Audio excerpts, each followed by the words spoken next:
Listen closely, my friends. There is a moment that changes the balance of power in every conversation, and almost nobody notices when it arrives. It lasts less than a second. In that tiny space, most people make the same mistake. They rush to defend themselves. They explain. They argue. They try to prove they are right. And without realizing it, they surrender control to the very person trying to manipulate them. But there is another kind of person, the kind history remembers, the kind whose silence makes a room uncomfortable, the kind who never needs to fight for respect because their presence demands it before they ever speak. When everyone else reacts, they remain still. When everyone else loses control, they gain it. And with one calm sentence, they end arguments that would have trapped everyone else for hours. The Stoics understood this secret over 2,000 years ago. These were not men who lived peaceful lives. They were emperors carrying the weight of entire civilizations, philosophers sentenced to exile, teachers born into slavery, and senators standing before tyrants who could order their deaths with a single word. Yet they discovered something more powerful than anger, louder than shouting, and stronger than fear. They learned that the greatest victory is not defeating another person. It is becoming impossible to control. Today, I am going to give you 7 responses that can completely change the way people see you. These are not clever comebacks. They are psychological weapons sharpened by centuries of Stoic wisdom and tested in situations far more dangerous than the ones we face today. Used correctly, they do not simply end arguments. They expose manipulators, silence bullies, and make controlling people realize they have lost without you ever raising your voice. Stay with me until the very end, because the 7th response is the one most people never have the courage to use. It is so simple that almost everyone overlooks it, yet it has the power to end manipulation faster than any insult, any debate, or any emotional outburst ever could. Once you hear it, you will never walk into another difficult conversation the same way again. Response number 1, never compete with volume. I do not compete with volume, I compete with truth. The first mistake almost everyone makes in an argument is believing that the loudest person is automatically the strongest. That illusion has destroyed more relationships, careers, and opportunities than most people realize. The moment someone raises their voice, your instincts tell you to match their energy, to defend yourself louder, faster, harder. But that is exactly the battlefield they want you to enter, because people who rely on volume rarely rely on truth. Imagine you are sitting in a meeting explaining an idea you spent days preparing. Suddenly a co-worker cuts you off, talks over you, and begins speaking louder with every sentence. Everyone in the room turns toward the noise. In that moment, it feels as if silence means defeat. But the Stoics understood something the modern world keeps forgetting. The person who controls the pace of the conversation almost always controls the conversation itself. So instead of raising your voice, do the opposite. Slow down. Let a brief silence fill the room. Make people lean in instead of pulling away. Then say calmly and without emotion, I do not compete with volume, I compete with truth. That single sentence changes the entire frame. You are no longer competing with the loudest person in the room. You are inviting everyone else to notice who is actually in control. Epictetus, born into slavery and later respected by emperors, taught that anyone who needs to shout to be believed has already revealed their greatest weakness. Confidence never begs for attention. Truth never races to be heard. Only insecurity believes that volume creates authority. The wiser you become, the quieter your certainty becomes. Picture a mountain standing beneath a violent storm. Thunder shakes the sky. Wind tears through the trees. Rain crashes against the rock with everything it has. Yet when morning comes, the storm is gone, and the mountain is exactly where it was before. That is what Stoicism asks you to become. Not the storm that exhausts itself trying to prove its power, but the mountain that never needed to prove it in the first place. Here is the hidden psychology behind this response. Most aggressive people are not searching for truth. They are searching for a reaction. The moment you become angry, defensive, or emotional, they know they have entered your mind. But when you answer with calm certainty instead of emotional resistance, you deny them the reward they came looking for. Their momentum begins to collapse because they are suddenly fighting someone who refuses to play by their rules. The next time someone tries to dominate you with volume, remember this: your goal is never to become louder than them. Your goal is to become calmer than them, because people rarely remember who shouted the most. They remember who never lost control, and in the end, self-control will always speak louder than any voice ever could. Response number 2. Let their character speak for them. What you show me about yourself matters more than what you say about me. Not every attack comes wrapped in anger. Some of the most dangerous people never raise their voices at all. They smile while insulting you. They disguise disrespect as humor. They hide cruelty behind sarcasm. They make a cutting remark, then laugh and call it just a joke. They are not trying to win an argument. They are trying to provoke a reaction.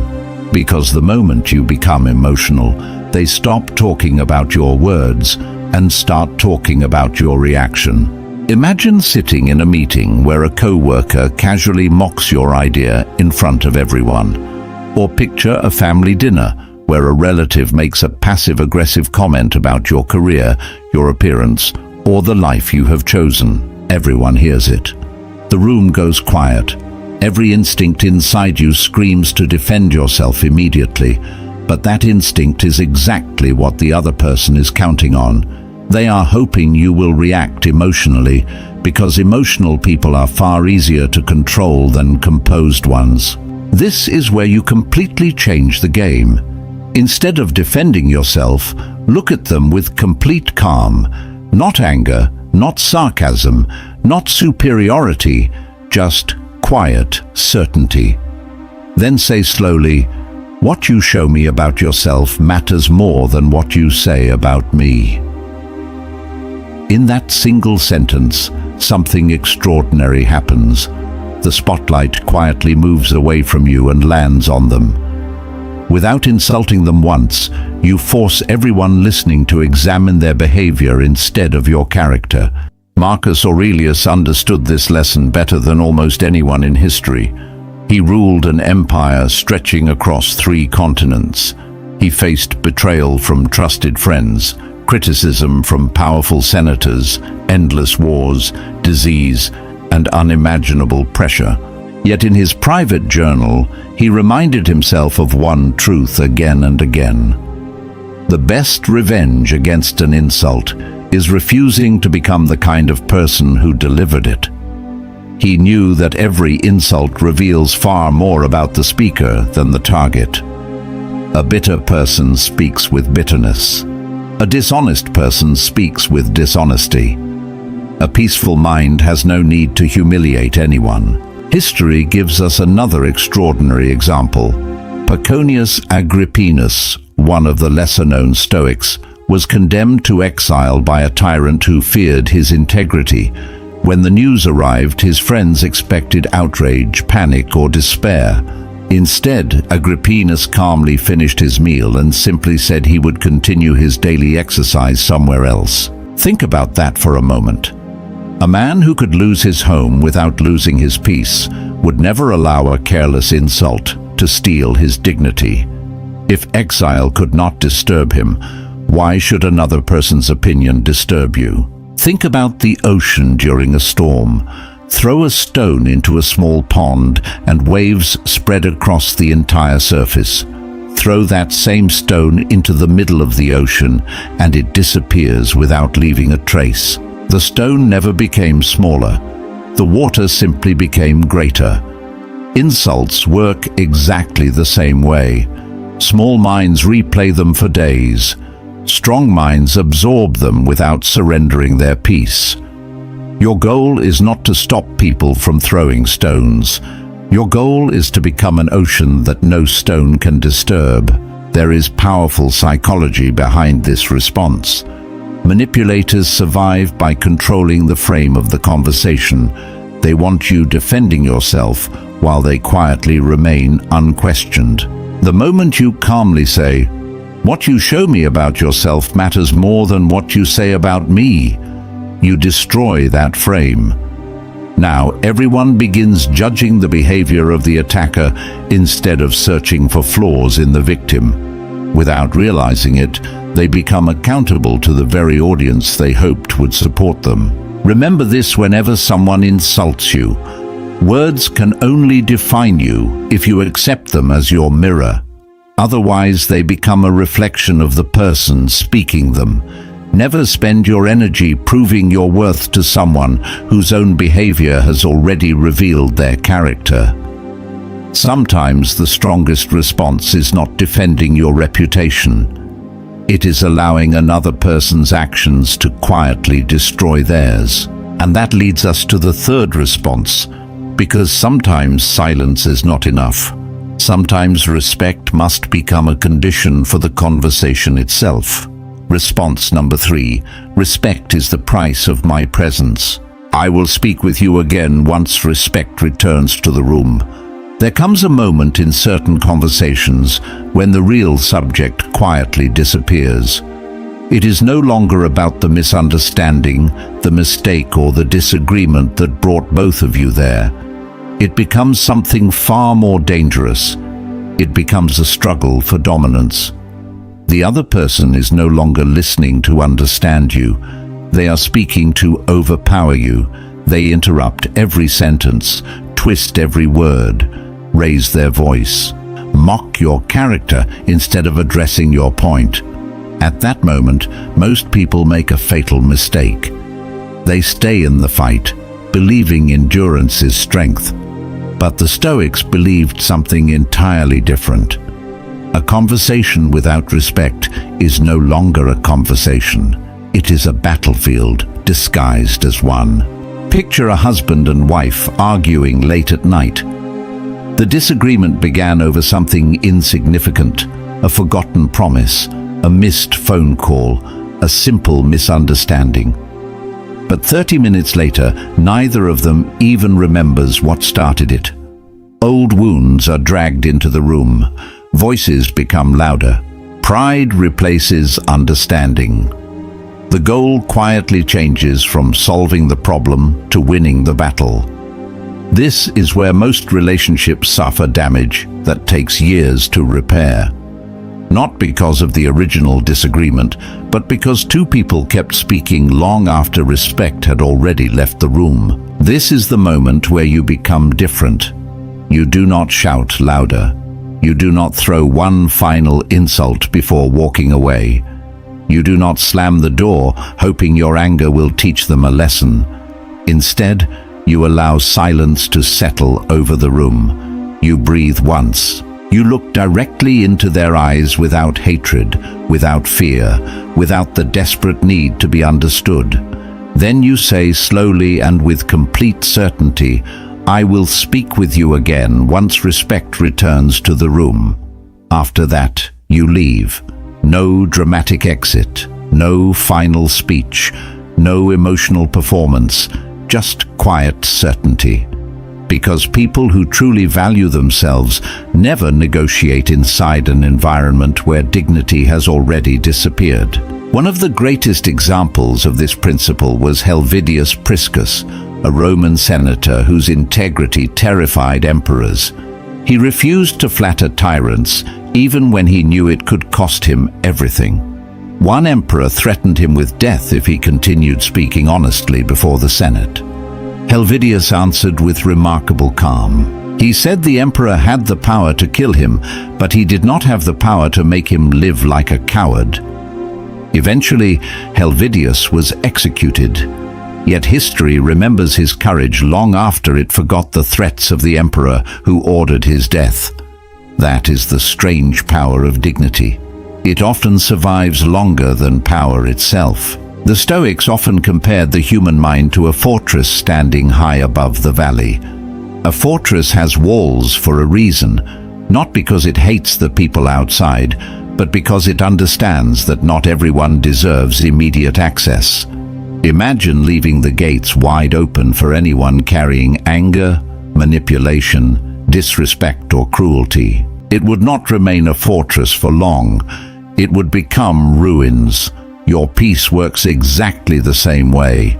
Every conversation is someone knocking at the gate of your mind. Wisdom is not opening the gate faster. Wisdom is deciding who deserves to enter. Modern psychology quietly confirms what the Stoics understood centuries ago. Aggressive people repeat behaviors that continue producing results. If shouting always keeps you trapped in the conversation, they unconsciously learn that shouting works. If disrespect always forces you to defend yourself, they learn disrespect is effective. But the moment disrespect immediately ends the conversation, instead of extending it, the pattern begins to collapse. You are no longer rewarding unhealthy behavior with your attention. You are teaching people that access to your presence depends on the quality of their behavior. Think of a fire burning inside a forest. Every angry sentence you answer with another angry sentence is another piece of wood thrown into the flames. The fire grows larger, hotter, more destructive. Eventually it consumes everything around it. But remove the wood, and even the fiercest fire begins to die. Arguments survive on emotional fuel. The moment you refuse to provide that fuel, the fire slowly suffocates beneath its own heat. Silence, when chosen with intention, is not surrender. It is strategy. Never forget this truth. Walking away from disrespect is not weakness. It is one of the highest forms of self-respect a human being can practice. You are not abandoning the relationship. You are protecting it from becoming something neither of you will be proud of tomorrow. The strongest people are not those who can survive endless disrespect.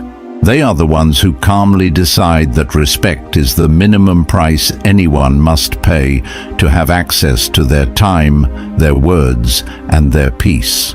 And that brings us to the fourth response, because sometimes the greatest act of wisdom is realizing that not every conversation deserves an ending.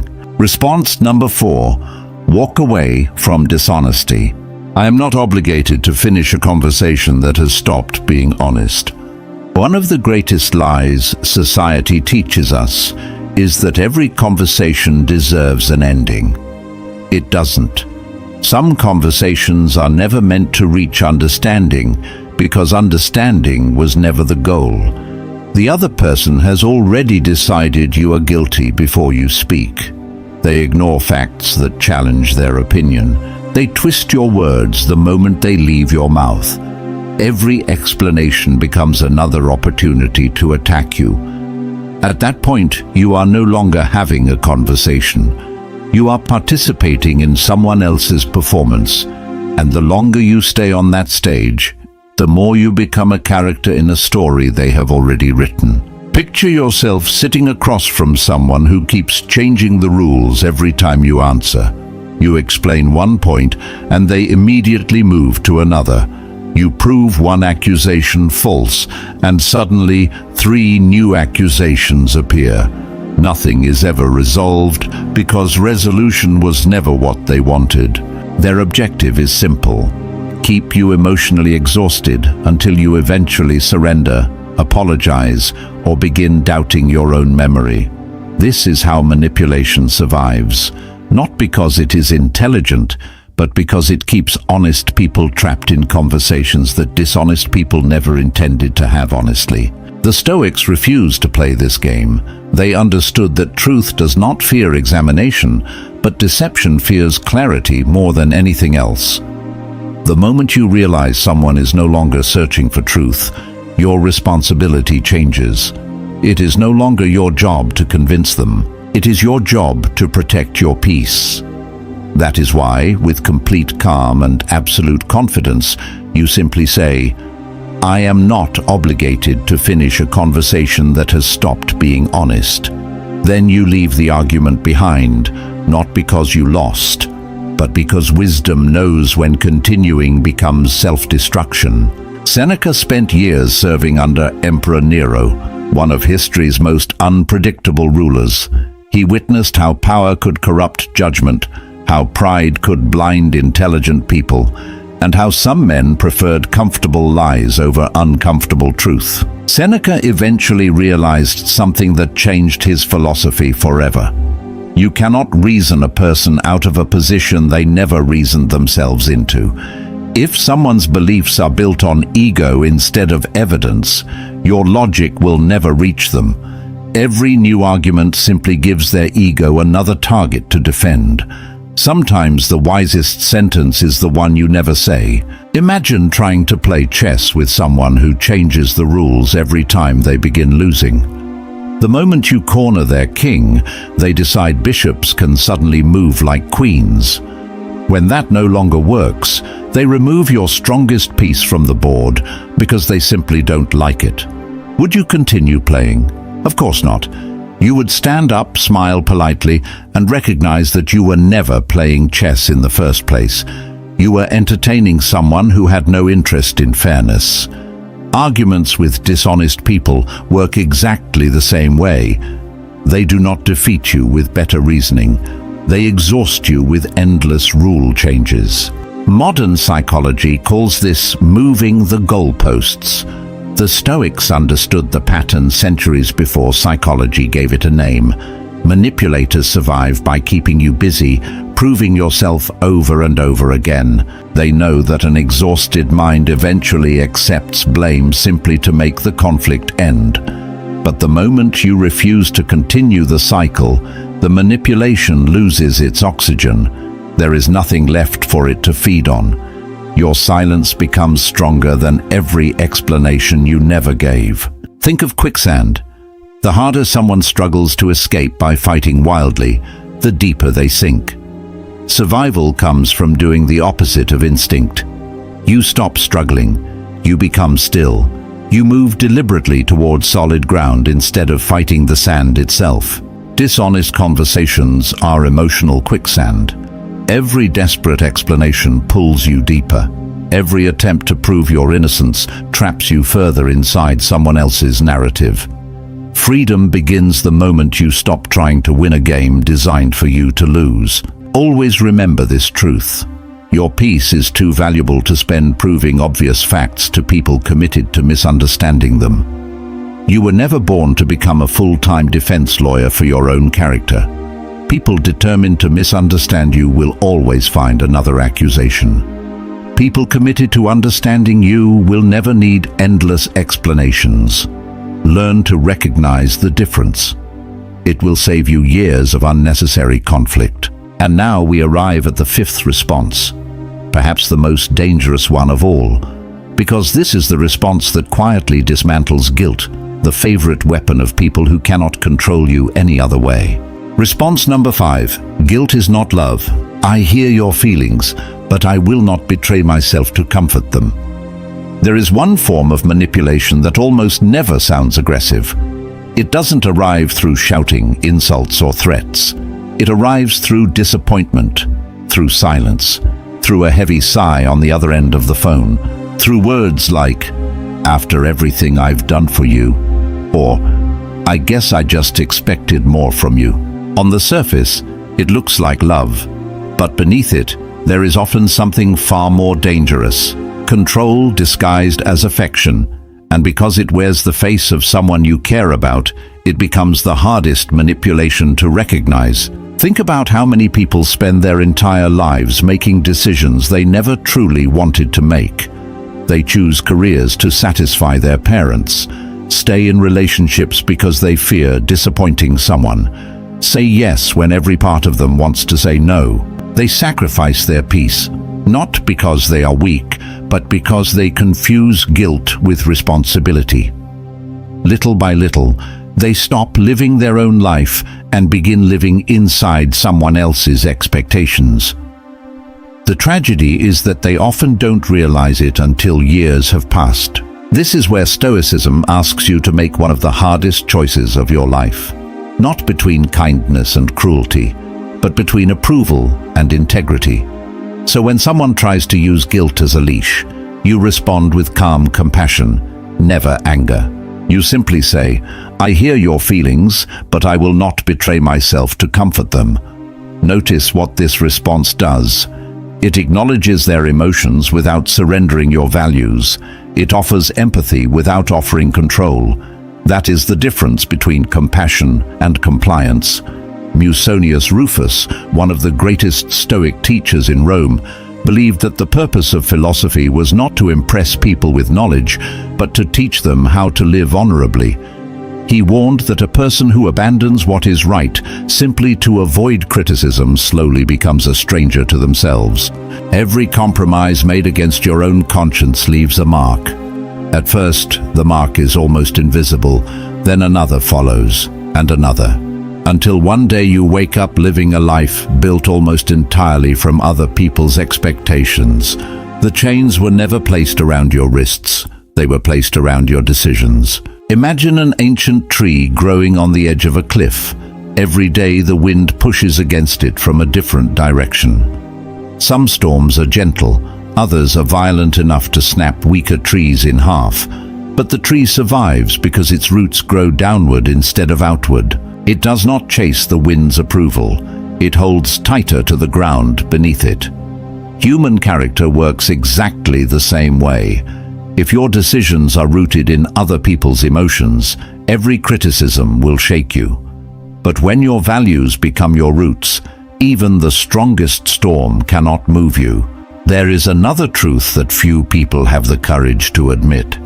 Some people become uncomfortable the moment you stop feeling guilty. Why? Because guilt gave them influence they never earned. When your guilt disappears, so does their ability to control your choices. Suddenly they accuse you of changing. They say you have become selfish, cold, or distant. But often the only thing that changed is that you finally stopped apologizing for having healthy boundaries. Growth almost always feels like rejection to people who benefited from the old version of you. Modern psychology calls this emotional conditioning. The Stoics simply called it slavery of the mind. Every time guilt successfully controls your actions, your brain learns that discomfort must always be avoided. But every time you respectfully hold your boundary despite feeling guilty, something extraordinary happens. Your mind becomes stronger than your emotions. The guilt slowly loses its authority because it discovers that you are no longer willing to obey it automatically. Freedom is not the absence of guilt. Freedom is refusing to let guilt become your master. Never forget this. Real love does not require you to abandon your character. It may ask for patience. It may ask for sacrifice. It may even ask for forgiveness. But it will never demand that you betray your deepest values just to keep someone else comfortable. Anyone who truly loves you may not always agree with your decisions, but they will never need your guilt to earn your loyalty. And now we come to the final two responses, the ones that separate calm people from truly unshakable people. Because the sixth response teaches you how to stay completely untouchable, even when someone is determined to provoke you. Response number 6. Nothing you say can control my mind. Your words only have power if I give them permission. There is a level of strength that very few people ever reach. It is the moment you realize that no one, not your enemy, not your boss, not your family, not even the person you once loved, has the power to control your emotions without your silent permission. Most people spend their lives believing that other people make them angry, make them anxious, or make them feel worthless. But the Stoics saw through that illusion thousands of years ago. They understood a truth so powerful that it can completely change the way you move through life. People can insult your reputation, they can reject you, they can betray your trust, they can even walk away from you. But they cannot command your mind unless you hand them the keys yourself. Imagine a man standing in the middle of a crowded street while strangers shout every insult they can think of. One calls him a failure, another laughs at his dreams, someone else mocks his appearance. The crowd waits for him to explode because that is what people usually do. They expect anger, they expect revenge, they expect wounded pride. But instead, he smiles almost imperceptibly.